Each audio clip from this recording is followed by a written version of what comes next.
All right, so we're live. Hey everyone, welcome to our panel discussion here. It's going to be a really exciting panel with some incredible speakers and guests that we've had. We're going to be talking about nuclear careers. So if you're here, just want to make sure you're here for the right discussion. Yeah, so I guess we can jump into the territory and land acknowledgement. Ontario Power Generation respectfully acknowledges that the lands on which the Centre for Canadian Nuclear Sustainability is situated on many of OPG sites. We're located in the traditional and treaty territories of the Mississauga and the Chippewa Nations. We also acknowledge that the Durham region and surrounding areas are home to Indigenous peoples from across territory and country. OPG acknowledges that Indigenous peoples are the original stewards and caretakers of the land, and they continue to maintain this responsibility to ensure its health and integrity for many generations to come. And we remain committed to developing positive and mutually beneficial relationships with Indigenous communities across Ontario. All right, so next I'd like to introduce some of our speakers, our speakers here today, starting off with Carrie-Anne Atkins. So welcome, Carrie-Anne. If the speakers want to turn on their cameras, that'd be great. So just so that we have a visual of how you guys look like. And she's the Senior Communications Advisor at OPG. We also have Drew Cooper. Drew is a construction manager at ES Fox. Ian Wigington. Ian is the Principal Consultant for Radioactive Waste and Decommissioning at Kinectrics. He's also the Canadian Nuclear Society Co-Chair for Environment. He's pulling off a really cool conference that's coming up in June as well. So I guess he can shoot the link in the chat below. There's Jennifer Mueller as well. Jennifer, she's an FLM, Frontline Manager Assistant at OPG. So welcome. Thank you so much for coming out for this panel discussion. And before we jump into the speakers and our panel discussion, we'll talk a bit about this Nuclear 101 and give an industry overview of what jobs are out there in the nuclear industry and just where are those jobs applicable when it comes to the nuclear life cycle. All right, so starting off with plant construction. So like you know, construction of nuclear power plants is resource intensive, and it takes a lot of people on the ground. So there's the supply chain. There's also skilled trades that are required for bringing up these power plants. And for small modular reactors, you need to develop factories, right? So there's a huge amount of jobs that are created from plant construction itself. It's project management. There's the design engineering aspects. I can go on and on. Then there's commissioning. Okay, so operations of those reactors themselves. Okay, so that in itself is part of the life cycle. And nuclear power reactors, they operate for decades on end. So you need operations staff, you need folks that are maintaining the reactor, running it efficiently, and also maybe even doing R&D to make sure that there's the materials and components are being optimized effectively. There's commissioning of the reactor, and then there's power generation, right? So there's the power generation aspects. Sorry, commissioning, right? Making sure that you have your checks and balances, and then power generation itself, and then ultimately decommissioning, right? So you got to decommission these assets, right? Which is, it's not simply just shutting down and like a house demolishing it. It's a very lengthy span of time, which requires a lot of research, a lot of upfront work, and it's also a mega project in itself. And then you see refurb. So I think that was there as well, refurbishment of these reactors. So we'll jump into the next part. What is nuclear sustainability? I know sustainability is a big buzzword that we're using nowadays, that you might see on social media and whatnot, but what nuclear sustainability means is to really create those lasting solutions. Okay, so there's climate change, there's a lot of challenges that the Earth is facing, and we want solutions that are going to last forever, right? We want to also find innovative ways to minimize our footprint. Okay, so nuclear energy, just like any other energy generation, has a footprint. it's very minimal as compared to a lot of the other renewable resources, but we need to still invest in innovation and find out ways in which we can minimize that. And also, lastly, ensure that nuclear always remains a benefit, right? It's a core fundamental part of Ontario's economy, and it's going to start developing in other provinces as well. And we want to make sure that the nuclear industry survives, it thrives, and so that those jobs are always there. All right, so there it is, the refurbishment. So refurbishment is really important as well. It takes a lot of resources, and it, a lot of enriched careers are created from refurbishment as well.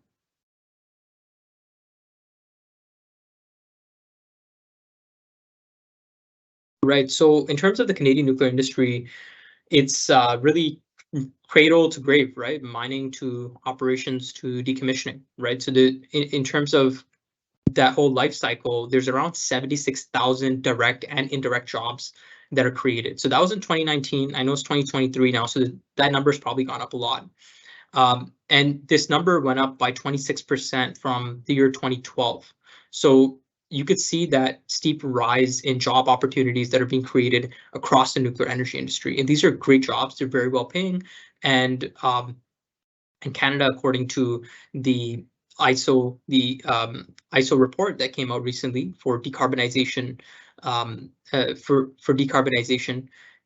Canada, it states that Canada would need to triple its energy production in the next 30 years, right? So with that comes nuclear energy, since net zero in this past June was legislated as a law in Canada. So we have to abide by those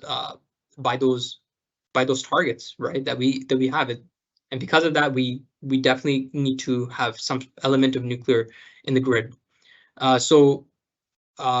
Another fact here is that the projections for the industry is that a lot of folks in the industry are going to be retiring. And because of this, we're going to need a lot of young skilled trades and young professionals to come in and really start learning, right? Start that knowledge transfer process and get into the industry. All right, so I'm going to introduce our first speaker. Her name is Carrie-Ann Atkins. So Carrie-Ann, thank you so much for coming out. She's a senior communications advisor in corporate relations at Pickering Station. She has more than 20 years of experience in strategic communications, community relations, and strengthening community partnerships. So together with her husband, son, and daughter, Carrie-Ann Atkins, she's an active volunteer who's provided strategic advice as a member of several community advisory committees and the board of directors. Presently, she serves as the vice president of two of Oshawa's Chamber of Commerce board of directors. And also, she's a past president of the Durham College Alumni Association. She's also the chair and board trustee for the Durham Community Foundation. Yeah, seems like she does a lot of community work in her free time.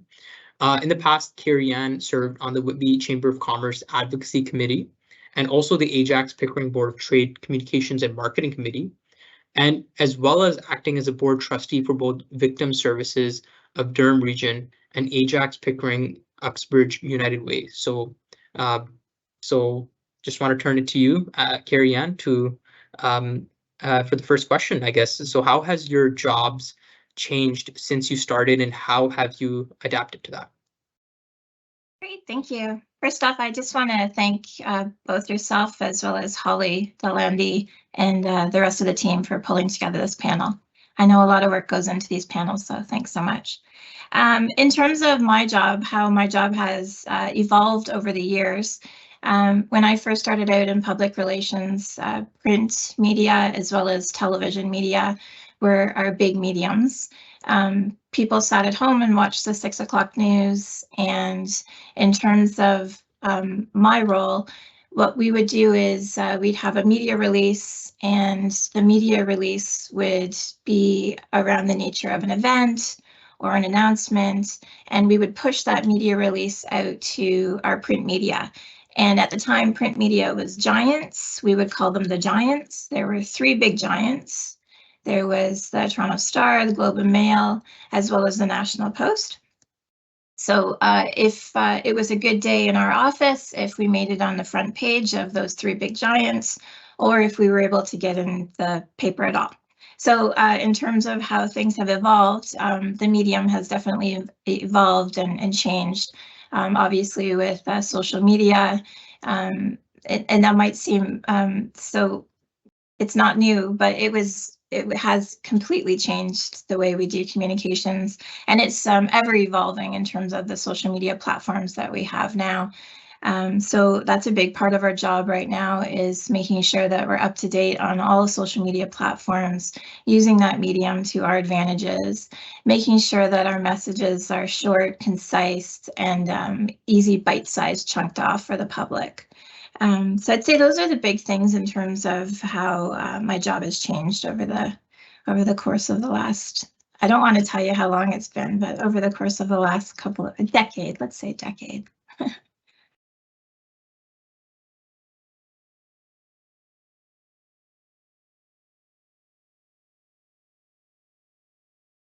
Sorry, I was on mute. No, it's great. You're right. Social media is the new medium nowadays, right? So it's phenomenal that you're looking at those platforms. What does an average day in your role look like? Great question. So just to kind of give you an idea, what my day looks like, it can change depending on the time of the year. Just to kind of give you an idea, our department's overarching goals include informing, consulting, listening, communicating, engaging, and responding to our public.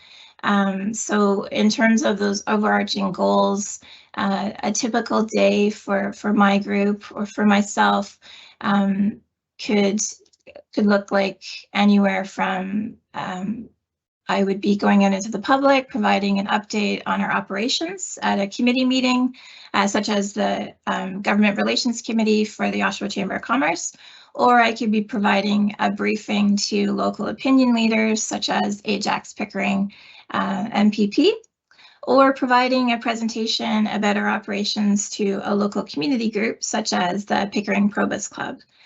In terms of how we kind of plan out our work, we do have strategic planning and business planning. It usually takes place in the fourth quarter every year to look ahead to the next year in terms of looking for the SWOTs, the strengths, the weaknesses, the opportunities, and the threats. And then we plan our work program like that. So that's kind of a day in the life of a communication advisor.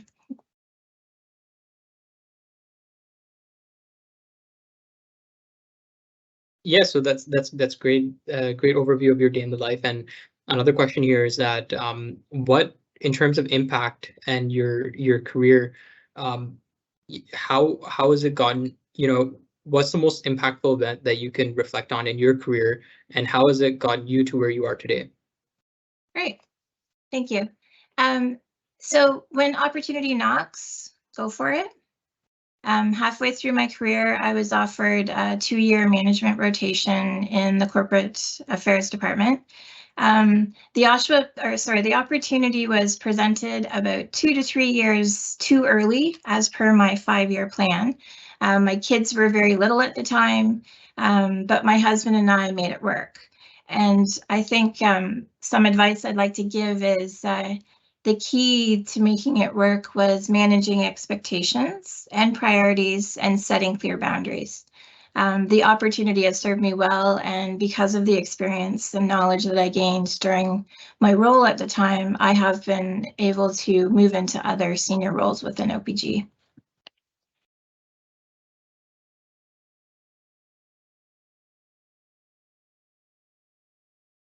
Yeah, another question here is what can students do to make their transition from being a student and then becoming a professional? I know it's not always an easy change, but what advice do you have for someone that would be starting off their career and making that transition? Great, a great question. So a couple of things. First and foremost, I think it's really important that you keep in touch with the Durham College Alumni Association. The DCAA offers networking events and programs such as Career Launch, which is a program designed to help students make the transition into the workplace. So that would be my first key advice right there. In terms of the next couple of things, know that you're not going to land your dream job immediately, but it's really important not to give up. One piece of advice that I could give is a book that's helped me along the way in terms of setting goals and priorities in my professional life is 7 Habits of the Highly Effective People by Stephen Covey. I found the book really useful, and it helped me manage moving from personal life to professional life, which I think is really key in terms of the student to professional. Grow your network. I've learned along the way that growing your network is so important and making connections throughout your career. And as you move through your career, keep in touch with old colleagues. Have a strong supportive network. Having a strong supportive network is valuable and will really help out down the road. And one of my favorite and most important pieces is find a mentor. I'm a big advocate of mentorship. And I have had different mentors at every stage of my career for the past 25 years. And mind you, they haven't been the same mentor because I know that priorities and goals do change as you move through your career. For example, about 2 years ago, I decided to look at completing my project management professional certification. So I reached out to somebody in our project management organization. And with their help and guidance, I was able to complete my PMP certification. So I find that mentors really help with key decision-making points in your career. They're great for a sounding board, and they're also just great to network with as well. There's a great chapter on mentorship in Sheryl Sandberg's book, Lean In. I highly recommend that book. And the last one that I think is really important, and it's something that students can do right now, is join an association in the industry that you want to work in. I joined the Canadian Public Relations Society when I graduated, and being part of an association, it not only helps in terms of keeping up to date on current best practices and current industry affairs, it's also a great way to network and grow your network as well. And a lot of associations do offer student rates. So it's I highly recommend trying to get ahead of the curve if you can and start networking while you're a student, then you can make your way easily into the professional. Yeah, those are some great recommendations. I love the book, by the way, 7 Habits of Highly Effective People. Yeah, that's definitely a must read. In mentorship and growing your network, great recommendations. How did your time in college set you up for success today? Like, are there any highlights within your college experience that you reflect back to, like maybe some professors or I don't know, some courses that you may have taken that are, have led to your success today? Yeah. So in terms of public relations, the public relations program at Durham College provided hands-on curriculum with field placements. And that was a big thing for me when I was looking at specific colleges. I really wanted the field placement. So in my 3rd year of college, I had the fortunate opportunity to land my field placement with a small to medium-sized PR agency. And because of that placement, my time at the agency provided me with real-world experience and exposed me to current industry practices at the time. And that line on my resume helped get my foot in the door with another agency after graduation. That's phenomenal. Yeah, it's great to know that that Durham College provides those placement opportunities, and overall, I also learned a lot from this conversation. It's a refresher and really great to learn about your experiences in the industry, and really appreciate this conversation. So I guess we'll. If you want to share your LinkedIn or any information, Carrie Ann, if some of the students would like to connect with you, you're more than welcome to do that in the chat below. Great, thank you. Thank you. Yeah, it's my pleasure. All right, so next we have Jennifer Mueller. Jennifer is from Oshawa, Ontario, and is part of the Oneida Nations of the Thames. She graduated from Loyalist College Radiation Safety Program in 2019 and is both RSO1 and RSO2 qualified through the Radiation Institute of Canada. She's also worked at OPG Pickering for 4 years in civil maintenance. She's green badge that stepped up to the first line manager assistant position and currently worked on the civil maintenance outage execution overseeing radiation work. Welcome, Jennifer. Hi, thank you very much for that introduction. Great. So I know, Jennifer, you're part of the ION program, which is the Indigenous Opportunities Network. It seems like a really great program here at OPG. What's your experience like with this program and overall kind of working in the industry so far? So I am actually now the ambassador for the Indigenous Opportunities Network, and I am the co-spokesperson for the Indigenous Circle for all of Ontario Power Generation. So the ION program is actually amazing. That's how I got my foot in the door and got into OPG Pickering. If you are Indigenous and you are looking or interested in getting into nuclear or even RG, so our renewable generation, different aspects of the work, you can always look into the ION program. It's a very fast-tracked program. You go through a guy named Gary Paulin. You essentially send him your resume, let him know what you're looking for. Even if you don't know what you're looking for, he'll set you up with a mentor. My brother's actually a part of the ION program as well. He's a millwright at Darlington, and he's recently been mentoring another gentleman to help him get into Darlington as well. So you would essentially submit your application. You just need your grade 12 high school minimum. You submit that, and then they will get in touch with you. Next step is getting your security clearance, which that does take about 4 to 6 weeks, or if they're really busy, it can take more than a couple of months. And then after that, they look into our contract partners or different unions that we can set you up with. So my union I'm with is LIUNA 506, but I am also a term employee at Pickering, so I'm also a PWU member.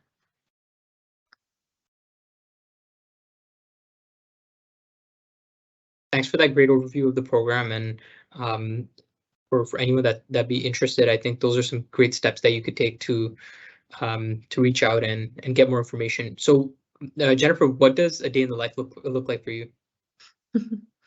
So I am very hybrid at work. Obviously, when I started, I was on the floor a lot, but since I've been stepped up into a supervisor role, I do a lot of admin work and stuff in the office. So I kind of like it because if I get bored, I can always jump in on a job or the good jobs that I like to do, or the ones that I haven't done yet because I like to gain experience. I've only been here 4 years.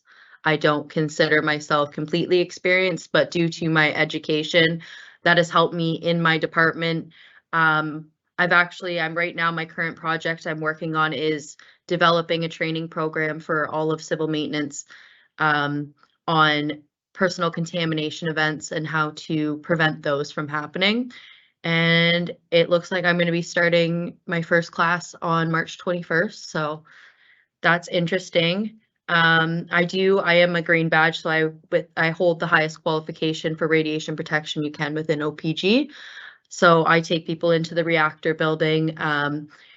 In civil maintenance, our crew, we're essentially almost like glorified janitors. We go in, we clean up in the unit, or the reactor building, sorry, we call it the unit. We clean up in the reactor building, or our crew also does snow removal for safety issues. We support outage work, anything that you need, we basically do, or we supply you with. That's great. So what's overall in your role here, what's your favorite part about working in the industry, in the nuclear industry? For me, it's the diversity within the industry, there's so much to do. If you're not good with your hands or you're not fast, there's other jobs for you. OPG is very good at identifying your strengths and building up on that. And also even your weaknesses. There's a few weaknesses I have. I'm not very fast. When I'm moving, I'm very good. Like I'm a brainiac, so I work with my brain better than my hands.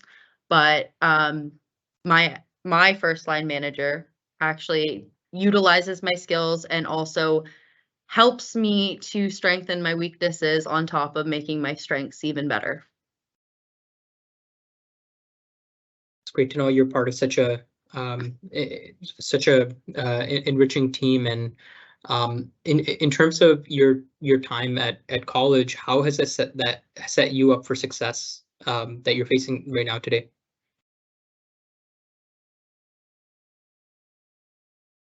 Sorry, I forgot to mention I am in the Pickering station, and if there's any announcements or anything happens, I do have to mute and jump off. I'm sorry, I should have started off with that.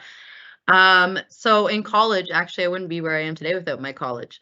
So I went to Loyalist College in 2019 and studied the radiation safety program.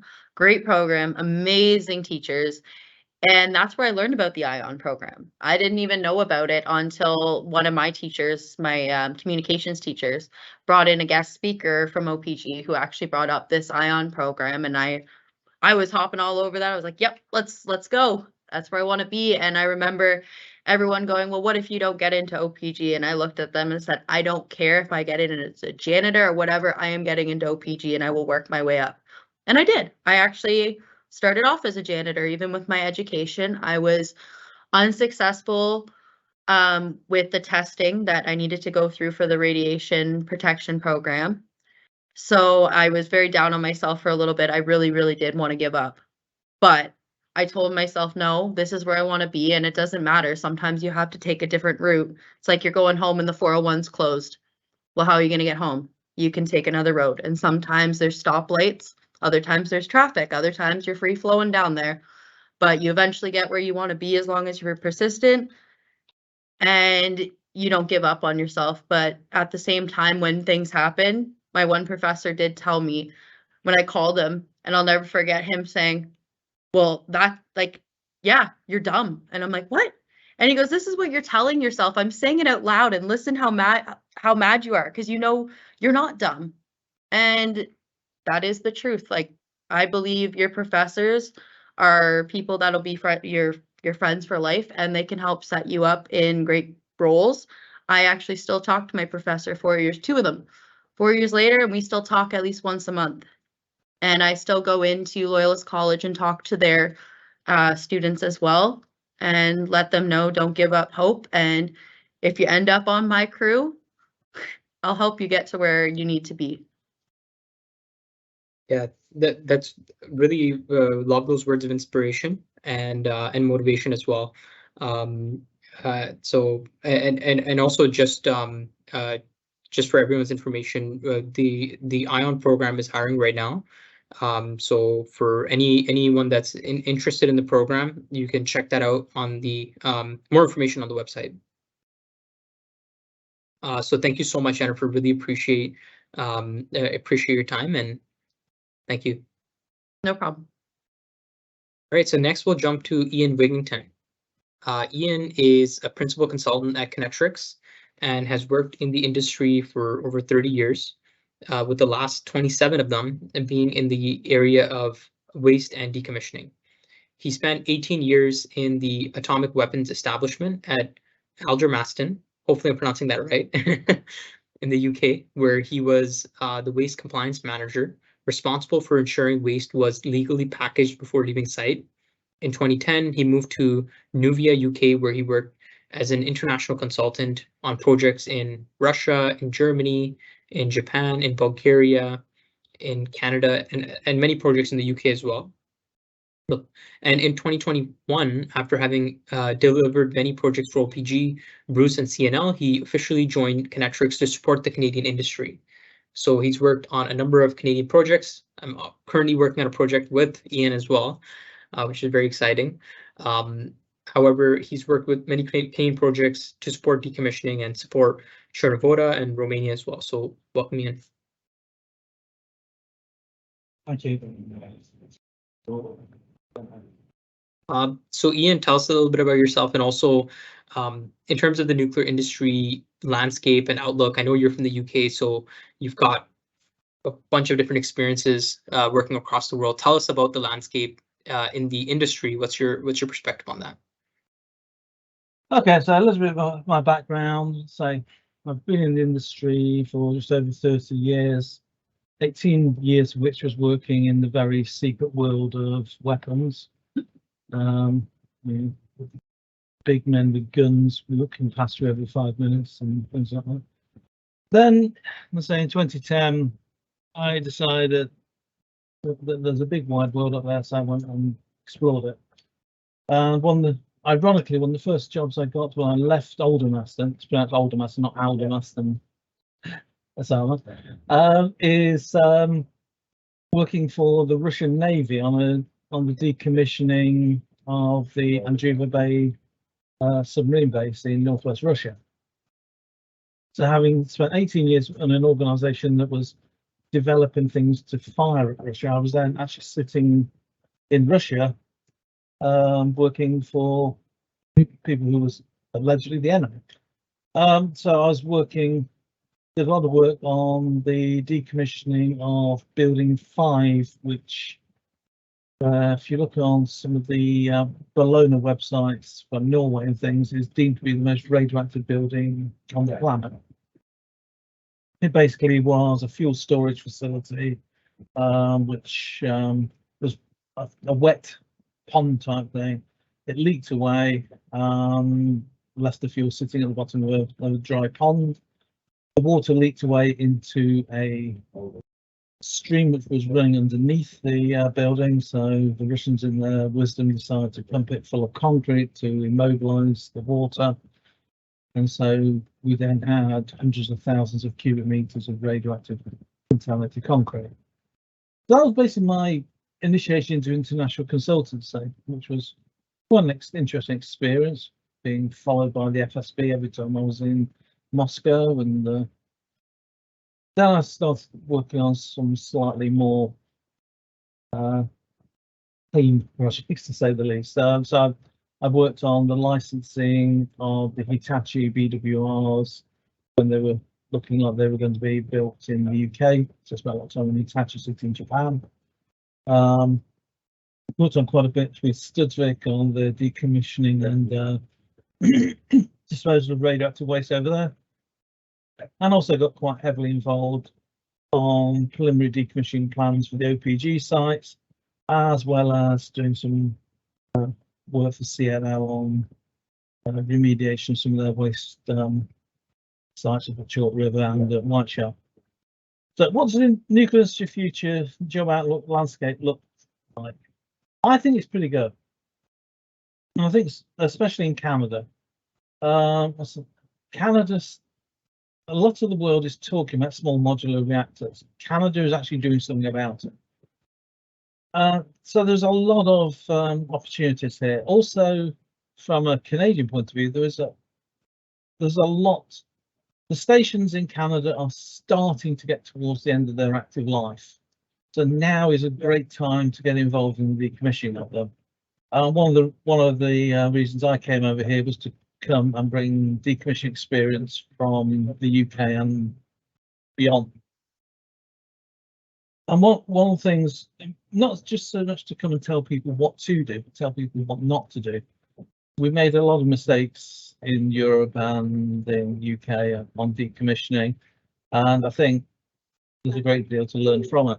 But I really do feel, especially with the push towards zero carbon electricity, we're all allegedly going to be driving electric cars by the middle of the 2030s.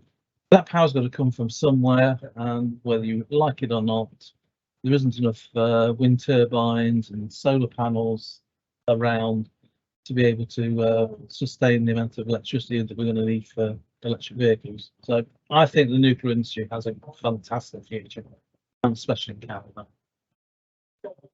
That's phenomenal. That's great. I think we can move to the next question if you want. So I know with Kinectrics, they have a graduate trainee program.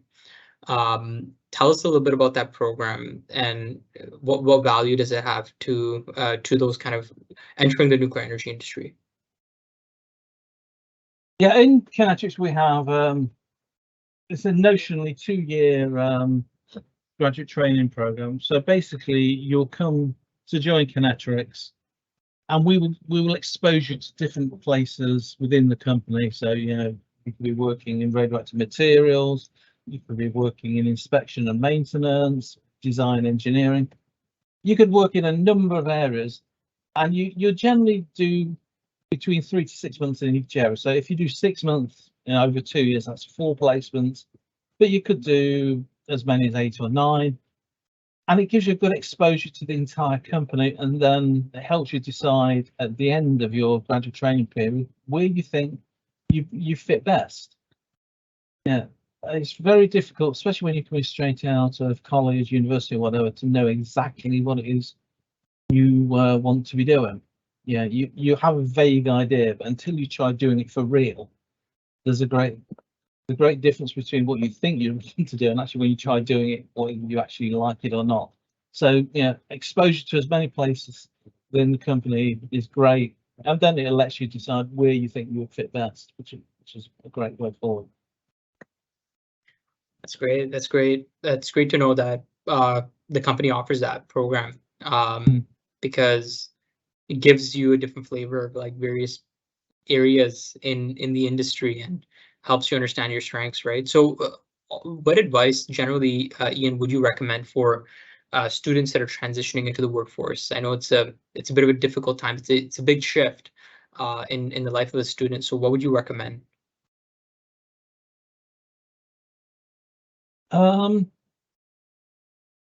Cherish the experience.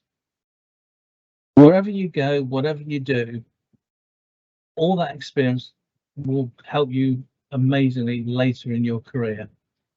I spent 18 years in a weapons factory, and of that time I was waste compliance manager for a lot of that time, staring at the same little piece of border fence. But in all that time I was dealing with things, and yeah, and when I got into doing international consulting, it's amazing how the things that you learned and you thought nothing of it at the time suddenly become extremely relevant to you, and suddenly you become, yeah, oh, I know how to do that because I've seen that before. So, you know, even the most mundane, boring parts of working, and you will get sometimes when you are bored. Yes, life isn't 100% exciting 100% of the time, but always cherish those moments, because at some point in your career, it's likely that, you know, the experience you gain whilst you thought you were doing something mundane and boring will come forward, and it will really help you later in your career. So yeah, there's no such thing as bad experience, in my opinion. Absolutely. Yeah, it's definitely the stark reality, right? It's Yeah. The adventure is not always an adventure, right? It has Yeah. ups and downs, and it's great to know. It's a great lesson that, you know, live in the moment and cherish that experience. Yeah. Awesome. Thank you so much, Ian. Really appreciate it. Any last thoughts that you want to share? Join the nuclear industry. It's a great place to be. Awesome. Great. Thank you. Next, we've got Drew Cooper. Drew is the construction manager at ES Fox Limited. He's been a part of the industry for the past 16 years, supporting the nuclear industry for 10 years in that time. He started with ES Fox in 2013 as a tradesman on tools. He also holds a pipe fitter trades CFQ as well as a plumber CFQ. So welcome, Drew. Thanks for having me, Sam. Yeah, it's my pleasure. So Drew, tell me a little bit about your work at ES Fox, your experiences there, and also how does ES Fox support the nuclear industry? So ES Fox is what's considered an EPC contractor. So an EPC contractor will take a conceptual project through the phases of engineering, procurement, and construction, supporting all aspects, mechanical, electrical, civil. The ES Fox team will take us through from point A all the way to point Z, giving over a final production item that is ready to be utilized by the plant and put into standard production items. So we partner with some of the engineering firms that you'll see. We've partnered with Ian's team previously on a lot of our larger projects during Campus Plan with Darlington, and now partner with a lot of the teams from many different engineering aspects, as we have a lot of different projects on the go. down into some of our pharmaceutical items that Darlington has now taken on. So a lot of big news coming out of Darlington right now with some of the new projects on the go, and ES Fox is definitely a proud contributor to that aspect. It's phenomenal. It's great to see the diverse amount of work that ES Fox is involved with. In terms of positions in the organization and recruitment, what are those opportunities looking like for skilled trades, for engineering, and for other groups? What does ES Fox generally hire for, and what are they recruiting for right now? So right now, with being an EPC contractor, we're looking for all professional folks who are goal-driven and punctual. Punctual is very important. I can't put enough emphasis on that one. But our position descriptions are anything from project managers, project leads. We have an MTL group who's our technical engineering team, dock control techs, down into the actual construction through our leaders, supervisors, and right down to the trades. We also, as I said, we have a lot of engineering, fabrication, procurement subcontractors that we use. So an interesting point you made earlier around the 76,000 jobs, those are definitely not all stationed at the OPG sites. There are so many different industries that are contacted by the nuclear industry in order to be support groups. So through the ESFL team, tons of subcontractors. There's never a wrong place to go as long as you feel that you're touching as an input into the construction industries right now. That's definitely great. It's great to know that that it's the best time to join the industry. Also, what's the general process for joining skilled trades? What has been your experience in skilled trades and kind of getting your foot in the door in the industry that way and progressing your career there? So a few different avenues. Obviously, with locally here in the GTA, there are a lot of companies within the construction trades organizations that are begging for tradespeople. So truly, in reaching out through some of the venues here that we've had with a lot of the construction teams, they're to a point that they're hoping the phone rings with people on the other end of it who are interested in joining the team. So if you feel like you have either a technical or a mechanical or electrical background, pick the phone up, call a few folks.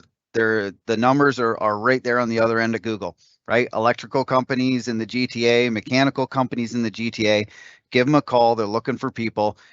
Some of the direct routes are obviously we have the Skilled Trades Ontario, a really good system for linking up with larger groups that are looking for folks. And if you look up to the local union hall, the union halls right now are testing folks or even taking them in general acceptance, and they take care of every aspect of the training. You need to buy yourself a set of boots and come on into work. And that's where the construction industry is right now, of looking for people who are driven to join. And if they see that you're willing to pick that phone up and make the first phone call, they're not going to call you. They are looking for people to reach out, show the drive, join the team. Absolutely, it's great that that there's so much demand out there, and that you're just looking for enthusiastic folks that want to just come into work and start working right away. So in terms of outside of the skilled trades, what are some pathways into the industry, and what should students prepare for these roles? So I couldn't agree with Carrie Ann more. Earlier, she mentioned that the networking is a very key piece to keeping going, right? I see Ian the same response, right? The engineering group for our teams are bringing on folks that are mentioned by a peer, right? It's almost the entire way that the nuclear industry works is a peer within the organization says, I have a friend, I have a person I used to work with that's interested. Right. And I'll build on that a little bit. It's never a wrong time to join an open attendance sport team or a personal interest club, right? You'll never meet people more frequently than on an organized a club or team, and you never know who your next boss is going to be. So Carrie Ann mentioned also that there's a few different avenues that get you the accreditations that people are looking for.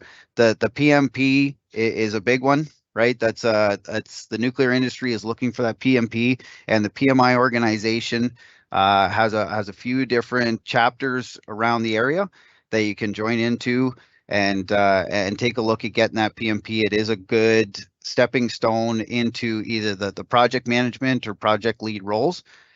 So always a good gate there, but go out into settings where you're going to meet people. You never know who your next boss is going to be. Nice. What sports would you recommend that folks in the nuclear industry play a lot? There's not a wrong one. Hey, they're all out there. Nice. Well, thank you so much. Thank you so much. Really appreciate your thoughts, Drew, and great, really optimistic vision that you have there for the industry. And I know we have some time left, so I'll leave it as a kind of an open panel to ask some questions. And anyone of you that would like to answer, you're more than welcome to unmute yourself. There's some questions that came in from students, and one of them is, what is the requirement for CRSP or CRST certificate in nuclear industry, especially for entry job opportunities?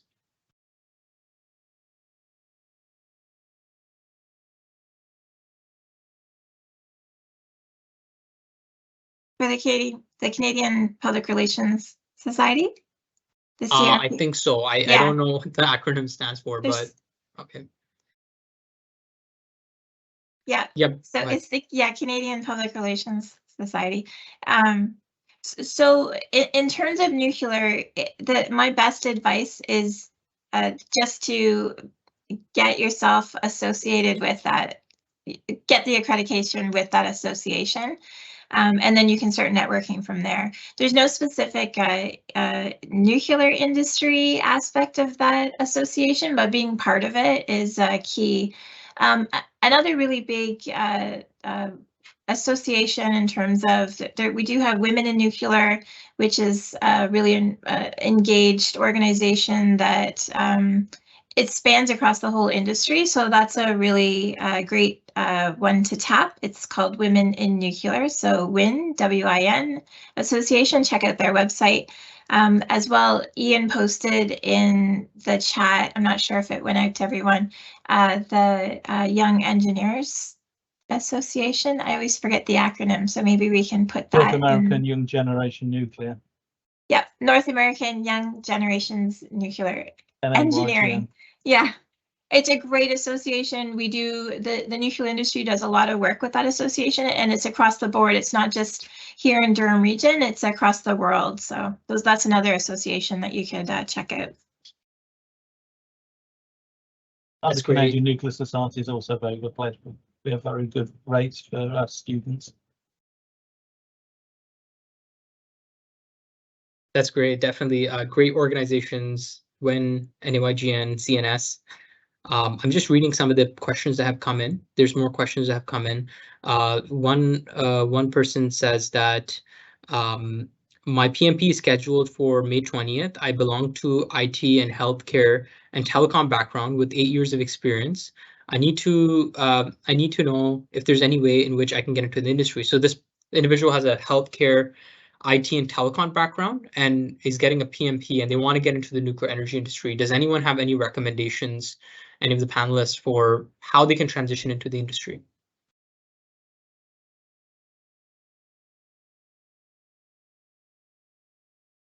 Well, if you've got a healthcare background, there's potentially you could start looking towards radiography and that side of things. And once you've gained a little bit of experience in that, then that could be a good way to actually demonstrate you've got experience that could be moved towards the nuclear industry. I mean, I think that's probably one of the more direct routes, as opposed, or alternatively, is just try and get into a nuclear organisation and follow our previous speakers' advice of if you want to work in OPG, get a job in OPG, even if it's a janitor and work your way up. I don't think it should really despise. My degree's in manufacturing engineering, but I've been doing radioactive waste for 30 years. And there are a lot of interesting IT projects being taken on by OPG right now. Definitely get a resume into the OPG website. There is a general inbox there that does take in resumes. That type of background, along with some of the IT technological upgrades that OPG is doing right now, is definitely an asset.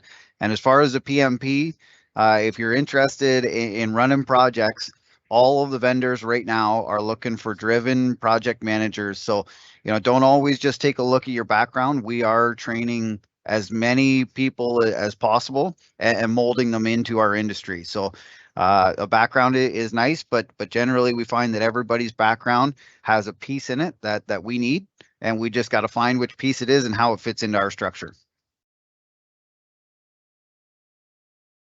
Yeah, great piece of advice. Great piece of advice. And yeah, I think OPG has some great opportunities in IT. So definitely check that out. Another question is how to find a job as how do I find a job as a project manager in the nuclear domain? I guess that's more relevant to what Drew was talking about, the PMP aspect. So maybe I'll jump on to the next one. How would you, okay, so this question is, how would you give opportunities to a fresher from pharmaceutical science and has a project management background? So very similar question, but this individual has a background in pharmaceutical science.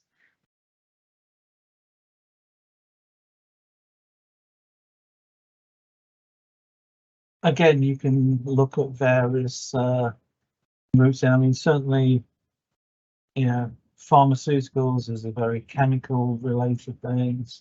Metrics, certainly we have. I'm sat next door to very large radioactive laboratories and things like that.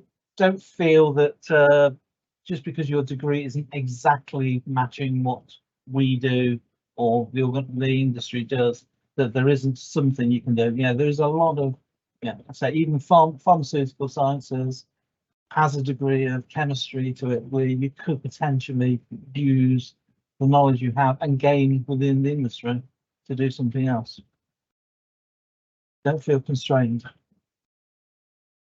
Also, just chipping in from the back end, you guys can't see me, but right now in nuclear, there's a lot going on with radioactive isotopes and how those have uses in the healthcare field. So your isotopes, they do x-rays, they are medicine, they clean medical materials, they're even the exit sign on airplanes. So there's so much room for opportunity in nuclear. To box yourself in is almost impossible. You can move around and learn so much. So it's definitely something to look at. And if you look at OPG's website, as well as I'm sure a lot of our member organizations like Kinetrix or ESFox, there's a lot of information you can find, or even just by reaching out to us, we're always happy to answer questions. A lot of times it will end up in Carrie Ann's inbox and she's happy to send you a reply email and give you any information.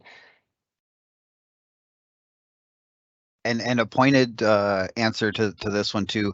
BWXT is taking care of a lot of the isotope transitional locations through Canada and some of the other shipping locations. So pharmaceutically, make sure you're reaching out to the BWXT team to make sure that they may have a spot for you in the nuclear industry. Great recommendation. And I guess this will be a last question, and it's a really important question.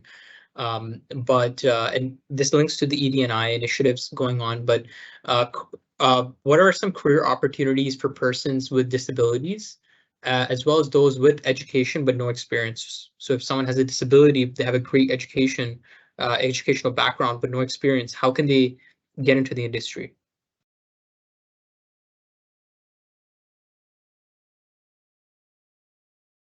So I'll just jump in here for ESFox, especially equal opportunity employer. We have a full access facility here on site at DNGS as well as our Pickering location. So as far as any disabilities, that is in no way a hindrance to joining our team, right? We are looking for everybody that can contribute, and there is no single thing that we need or don't need that would stop anyone from joining our team. So we're always glad to take on any resume, and if the resume and the talents fit the need, then you're into our team.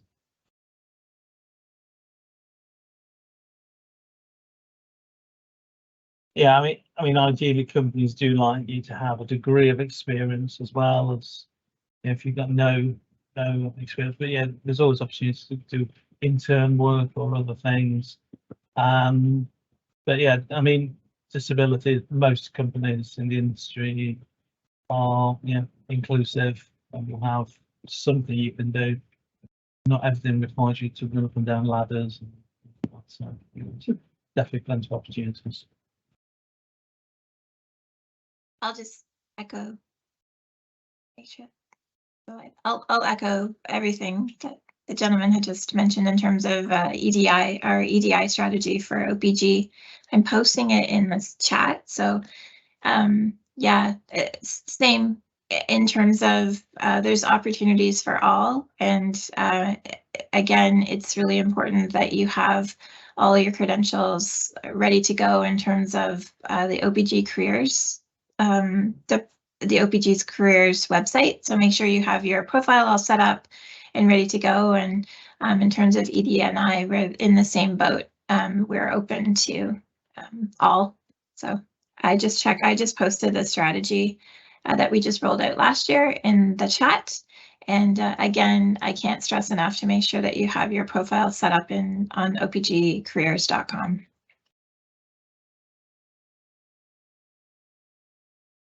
Great. Really appreciate this conversation and this panel discussion.